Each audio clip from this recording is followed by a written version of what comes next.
So today I want to talk about the quadratic formula. And the quadratic formula is pretty well known, pretty ubiquitous. It says that if you have a quadratic equation, a completely general quadratic equation, ax squared plus bx plus c equals 0, then you can solve it by just plugging the values of a, b, and c into this formula, and that gives you the values of x that solve this equation. So we're all taught this, but where does it come from? Why is this true? And so that's what I want to prove in today's video. I want to show where this comes from. So we're going to use a technique called completing the square, which is a technique I illustrated in a previous video. And I'm going to first use it on a slightly simpler version of a quadratic equation. This one where I'm assuming that a equals 1. Right? It's not the most general one, but we'll start with this. Completing the square works by saying, look, I can get this first part by taking x plus b over 2 and squaring it, and that gives me x squared plus bx plus b squared over 4. So I get the first two parts of what I wanted, but instead of plus c, I get b squared over 4. And what that means is that if I take x plus b over 2 squared, if I subtract that b squared over 4 away that I don't want, and I add this c that I do want, I've just got this. And so this must be equal to 0, since this was equal to 0. And then I can solve. I get x plus b over 2 squared equals b squared minus 4c over 4. So x plus b over 2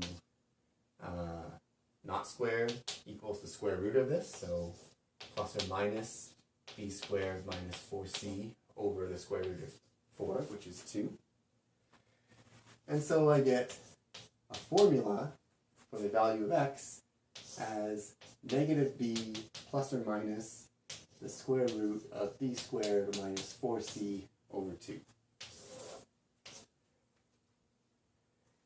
By moving the b over 2 onto this side.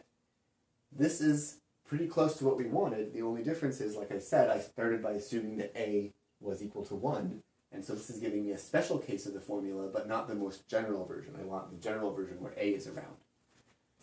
So if I start with ax squared plus bx plus c equals 0, the general version, I can transform it into the special case by simply dividing both sides by a. And I get x squared plus b over ax plus c over a equals 0. Now I have a new quadratic equation. It's equivalent to the old one, and the a is gone. There's a 1 here. But my b and my c are different. B has become b over a, and c has become c over a. So I can plug this formula in, since this is in the form that I had it over here, and I can get x is equal to negative b over a, because that's my new coefficient in front of the x, plus or minus the square root of b over a squared minus 4 times c over a all over 2. So all I'm doing is I'm putting b over a and c over a in the positions they're supposed to be in according to this formula. Now with a little bit of algebra, I can get this as negative b over a plus or minus the square root of 1 over a squared times b squared minus 4ac over 2. You can check that by factoring out 1 over a squared from here. This is what's left. And so this is equal to the square root of that times the square root of this,